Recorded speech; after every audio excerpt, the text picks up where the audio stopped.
സ്നേഹാദരങ്ങളുടെ പ്രതീകമായി ഒരു സ്നേഹോപകാരം സംവിധാനം ക്ഷേത്രം president Shri P P Rajendran സമർപ്പിച്ചു.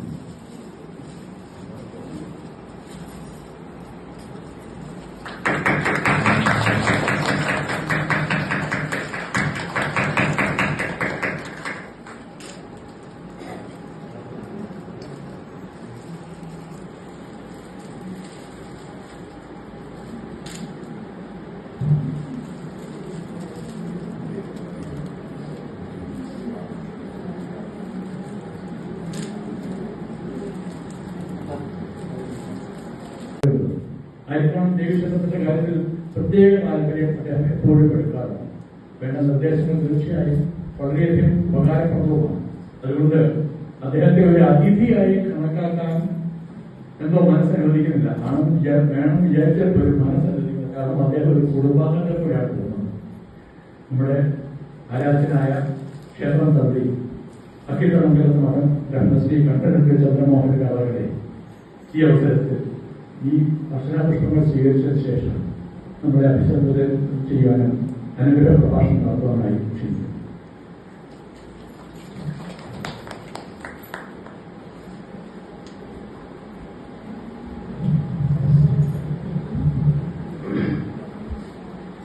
സദാശിവസമാരംഭം ശങ്കരാചാര്യ മധ്യമം തത്വത്താചാര്യവരെന്ന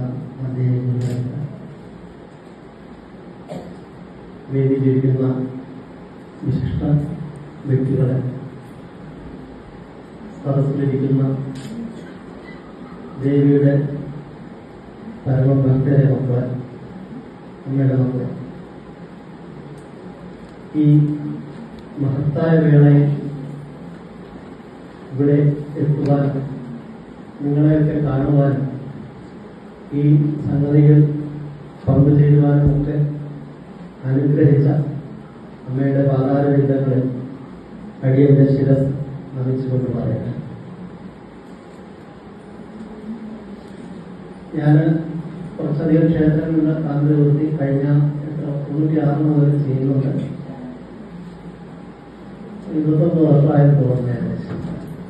അപ്പോൾ പല സ്ഥലങ്ങളിൽ പോകുമ്പോഴും കുറച്ചൊക്കെ വിഷമമുണ്ട്. കാരണം ഈ ആധുനിക കാലത്ത് ക്ഷേത്രങ്ങളുടെ പോക്ക് ഭയങ്കര സങ്കടാവസ്ഥയിലാണ്. കാരണം നിങ്ങളുടെ ദുഃഖം ഇത്ര രൂപയ്ക്ക് തരും, ഇത്ര രൂപയുടെ അനുഗ്രഹം അങ്ങോട്ട് കിട്ടും എന്നുള്ളതാണ് ക്ഷേത്രങ്ങളുടെ നടത്തിപ്പ് ഈ സമയത്ത് പലയിടത്തും നടക്കുന്നതെന്ന് പറയാതെ വയ്യ.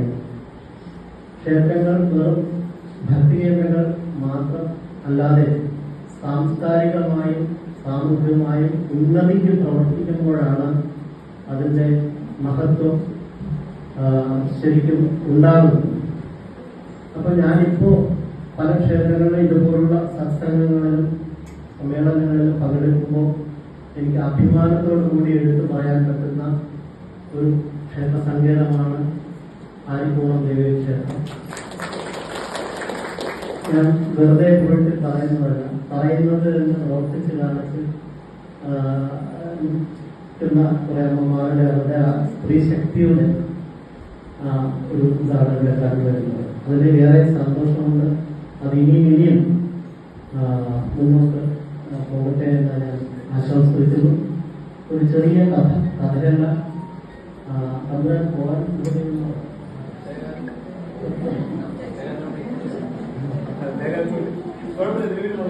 ഒരു ചെറിയ കഥയല്ല ഇത് നടന്നതാണ്.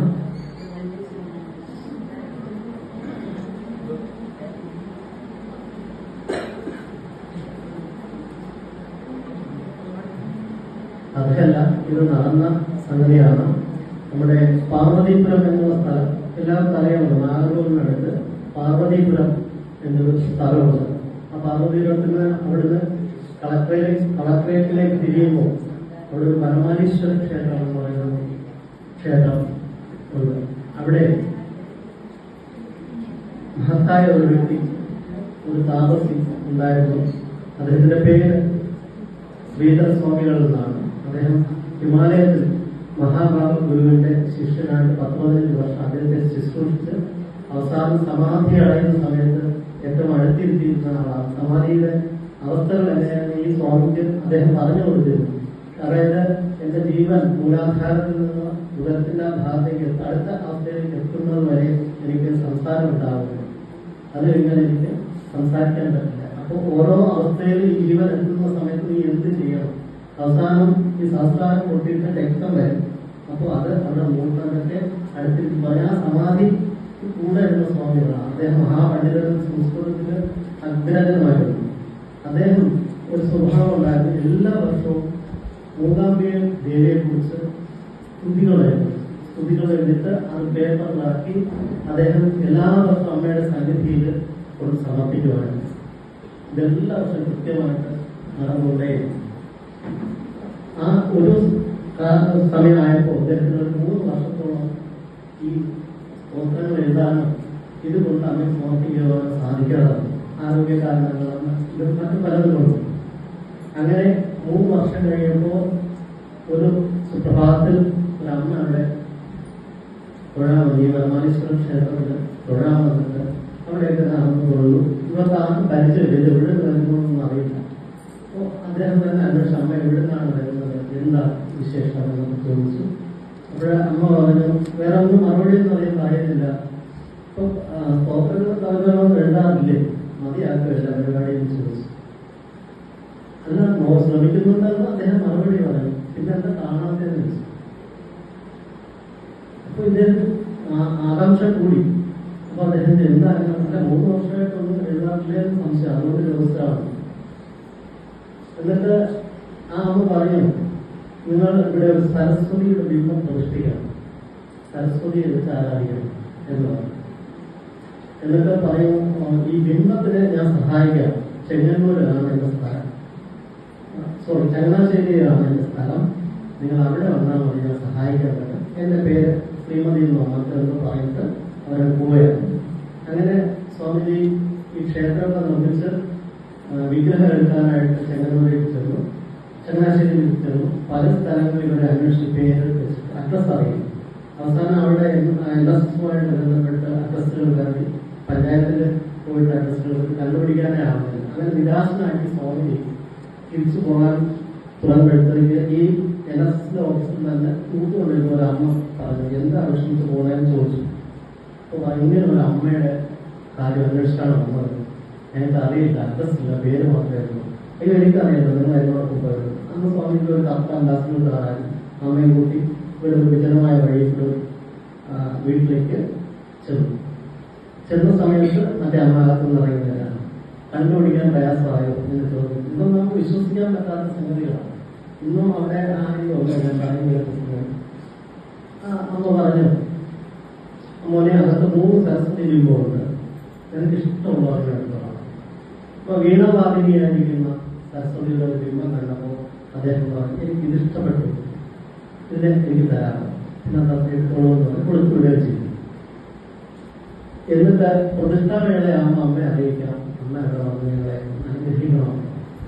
അങ്ങനെ അദ്ദേഹം ഇവിടെ വരെ പ്രതിഷ്ഠയോടനുബന്ധിച്ച് ഈ നേത്രോല്ലേഖനം എന്ന് പറയുന്ന ഒരു സംഗതിയുണ്ട്.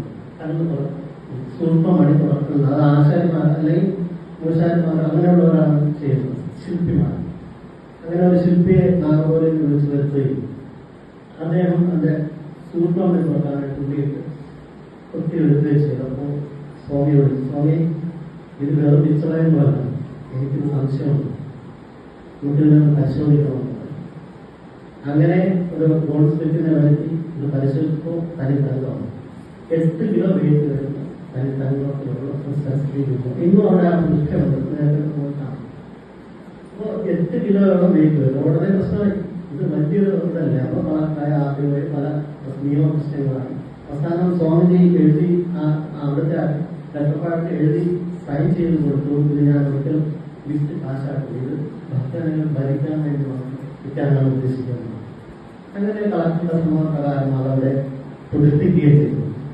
ഇപ്പോഴും അവിടെ ഈ സരസ്വതിയുടെ ബിംബമൊക്കെ കാണാവുന്നതാണ്. ഞാൻ ഈ പറഞ്ഞു വരുന്നത് അവിടുത്തെ കഥയെക്കുറിച്ച് ആണെങ്കിലും ഞാൻ ഉദ്ദേശിക്കുന്നത് നിങ്ങൾ എഴുതിയില്ലേ കാവ്യങ്ങൾ അല്ലെങ്കിൽ പോക്കങ്ങൾ, ഇനി എഴുതും, ഇനി എഴുതി ഇനി എത്രത്തോളം നമുക്ക് അമ്മയെ പറ്റി പോയിട്ട് എഴുതാൻ പറ്റും, അത്രത്തോളം നിങ്ങൾ എഴുതും, അമ്മയുടെ കയ്യിൽ കൊണ്ടുവയ്ക്കും.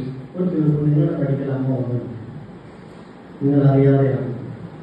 അത്രയ്ക്ക് അനുഗ്രഹമാണ് ഇത് എഴുതിയ ഓരോരോ ആൾക്കാർക്കും ഉണ്ടാകാൻ പോകുന്നത് എന്ന ഈ അവസരത്തിൽ ഓർമ്മിപ്പിക്കാനാണ് ഞാൻ ഈ കഥയല്ല ഈ നാളെ നിങ്ങളുടെ മുന്നിലേക്ക് പറഞ്ഞത്. അപ്പൊ ഇനി എഴുതാൻ ഒട്ടും മടിക്കരുത് എന്ന് ഞാൻ ഈ വേളയെല്ലാം നിങ്ങളോടെല്ലാം അഭ്യർത്ഥിക്കുകയാണ്. വർണ്ണങ്ങൾ ചേർന്ന് ദേവീസ്തുതികൾ അടങ്ങുന്ന അർച്ചനാ പുഷ്പങ്ങൾ എന്ന ഈ കൃതി രചിച്ചപ്പോൾ അതിന്റെ പ്രകാശന കർമ്മം തമ്പുരാനെ കൊണ്ട് അതിനെ നടത്തിക്കണമെന്ന് ആഗ്രഹിച്ചു. അത് എന്റെ ഒരു കൂട്ടുകാരി ജയശ്രീ മുഖേന തമ്പുരാനെ അറിയിച്ചോടെ തന്നെ സ്വന്തം മനസ്സാലെ തന്നെ തമ്പുരാൻ വളരെ സന്തോഷത്തോടെ ആ ക്ഷണം സ്വീകരിച്ചു. കൃത്യസമയത്ത് അദ്ദേഹം ഇവിടെ വന്ന് ആ ചടങ്ങ് നിർവഹിക്കുകയും ചെയ്തു. തമ്പുരാനെ പറ്റി കൂടുതലെല്ലാം ഇവിടെ എല്ലാ ആളുകളും പറഞ്ഞു കഴിഞ്ഞു. അപ്പൊ ഇനി എനിക്ക് അധികം പറയാനില്ല, എങ്കിലും ഞാൻ പറയുന്നു. അദ്ദേഹത്തിന്റെ കുടുംബത്തെ പറ്റി പറയാം. അമ്മ ചിത്രതിരുനാൾ മഹാരാജാവിന്റെ അനന്തരവളായ അശ്വതി തിരുനാൾ ഗൗരി ലക്ഷ്മിബായിയാണ്. അച്ഛൻ തിരുവല്ല പാലിയേക്കര കൊട്ടാരത്തിലെ രാജരാജവർമ്മ കൊഴുന്നുണ്ട്. അശ്വതി തിരുനാൾ തമ്പുരാട്ടിയെ പറ്റി പറയുകയാണെങ്കിൽ എല്ലാ വളരെ അന്തർദേശീയ തലത്തിൽ തന്നെ പ്രശസ്തയായ ഒരു എഴുത്തുകാരിയാണ്. ഇംഗ്ലീഷ് സാഹിത്യത്തിൽ വളരെയധികം പ്രാവീണ്യമുണ്ട് തമ്പുരാട്ടിക്ക്. ഏതാണ്ട് 52ഓളം അവാർഡുകൾ തമ്പുരാട്ടിക്ക് ഇതിനകം കിട്ടിയിട്ടുണ്ട്. നമ്മുടെ 2024 പത്മശ്രീ അവാർഡ് ജേതാവ് കൂടിയാണ്. തമ്പുരാന് മൂത്ത ഒരു സഹോദരനുണ്ട്, ഓരോരുണ്ടാതി തിരുനാൾ മാർത്താണ്ഡവർമ്മ. പിന്നെ കുടുംബത്തെ പറ്റി പറയുകയാണെങ്കിൽ രശ്മി വർമ്മയാണ് സഹധർമ്മിണി. 2 ഇരട്ട കുട്ടികൾ, പെൺകുട്ടികളുണ്ട്, പ്രഭാവർമ്മയും ഗൗരി വർമ്മയും. അവര് കോളേജ് വിദ്യാഭ്യാസം നടത്തുന്നു. തിരുവനന്തപുരം രാജകുടുംബത്തെ പറ്റി പറഞ്ഞാൽ വളരെ മഹത്തായ പാരമ്പര്യമുള്ള ഒരു കുടുംബമാണ് തിരുവിതാംകൂർ രാജകുടുംബം. ചെങ്കോലും കിരീടവും ഉൾപ്പെടെ എല്ലാം സർവസ്വവും പത്മനാഭന് സമർപ്പിച്ചുകൊണ്ട് അവർ പത്മനാഭദാസന്മാരായാണ് ഭരണം നടത്തിയിരുന്നത്. അവസാനത്തെ രാജാവായ ചിത്രതിരുനാൾ മഹാരാജാവിനെ പറ്റി ഇവിടെയുള്ള ഏതാനും പേർക്കെങ്കിലും അറിയാം. എങ്കിലും അദ്ദേഹത്തിന്റെ ഭരണപരിഷ്കാരങ്ങൾ ഇവിടെ നേരത്തെ പറഞ്ഞവർ ഓരോന്നും പറഞ്ഞിരുന്നു. അതുകൊണ്ട് ഞാൻ അതിലേക്ക് കടക്കുന്നില്ല. എങ്കിലും അദ്ദേഹം കുടുംബാംഗങ്ങളെ വളരെയധികം ഇഷ്ടപ്പെട്ടിരുന്നു. അതും കൊച്ചനന്തരന്മാരെ വളരെയധികം ലാളിച്ചിരുന്നു. അദ്ദേഹത്തിന്റെ അതിരറ്റ വാത്സല്യത്തിന് പാത്രീഭൂതനായ ഒരു വ്യക്തിയാണ് ആദിത്യവർമ്മ തമ്പുരാൻ. തമ്പുരാനെ വാത്സല്യത്തോടെ അദ്ദേഹം രമണൻ എന്നായിരുന്നു വിളിച്ചിരുന്നതെന്ന് ഞാൻ വായിച്ചിട്ടുണ്ട്.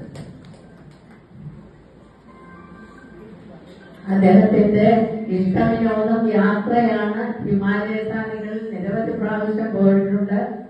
അതുപോലെ തന്നെ അദ്ദേഹം നല്ലൊരു അഡ്മിനിസ്ട്രേറ്റർ കൂടിയാണ്. പത്മനാഭ സ്വാമി ക്ഷേത്രത്തിന്റെ ഭരണ നിർവഹണ കമ്മിറ്റിയിൽ അദ്ദേഹത്തിന് സുപ്രധാനമായ ഒരു സ്ഥാനമുണ്ട്. വീണയും ഫ്ലൂട്ടും വളരെ നന്നായി കൈകാര്യം ചെയ്യാൻ അറിയാവുന്ന ഒരു വ്യക്തിയാണ് അദ്ദേഹം. ഇനി അടുത്തത് നമ്മുടെ പുസ്തക പ്രകാശന ചടങ്ങിലെ കാര്യം പറയാം. ഇത്രയും നമ്മൾ ഒന്നും പ്രതീക്ഷിച്ചിരുന്നില്ല. വളരെ ശ്രേഷ്ഠമായ പ്രൗഢഗംഭീരമായ ഒരു ചടങ്ങിൽ ഇത് ചെയ്യാൻ കഴിഞ്ഞത് ദേവിയുടെ അനുഗ്രഹം കൊണ്ട് മാത്രമാണ്. ഇതിന്റെ സ്വീകർത്താവ് സർവഥാ യോഗ്യനായ നമ്മുടെ തന്ത്രി അദ്ദേഹമാണ്. അദ്ദേഹത്തിന് ദേവിയുടെ പിതൃസ്ഥാനമാണുള്ളത്. അതിലേക്ക് അദ്ദേഹം ഇത് സ്വീകരിക്കുക എന്ന് പറഞ്ഞാൽ ദേവി സ്വീകരിക്കുന്നതിന് തുല്യമാണ്.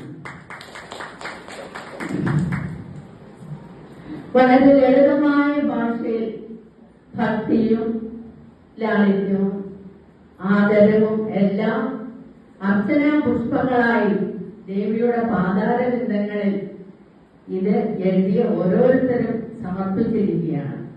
അതിന് വളരെ ഹൃദയസ്പർശിയായ ഭാഷയിൽ ആശംസകൾ ഔപചാരിക എല്ലാം എഴുതിയ കരയോഗം പ്രസിഡന്റ്, സെക്രട്ടറി, വൈസ് പ്രസിഡന്റ് എന്നിവരെ, അതുപോലെ തന്നെ അഭയദായിനിയായ അമ്മയെ വാക്കുകൾ കൊണ്ട് ചിത്രീകരിച്ച എഴുത്തുകാര്, അത് സസൂക്ഷ്മം പരിശോധിച്ച് തെറ്റുകൾ തിരുത്തിയ മഹത് വ്യക്തികള്,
Thank you.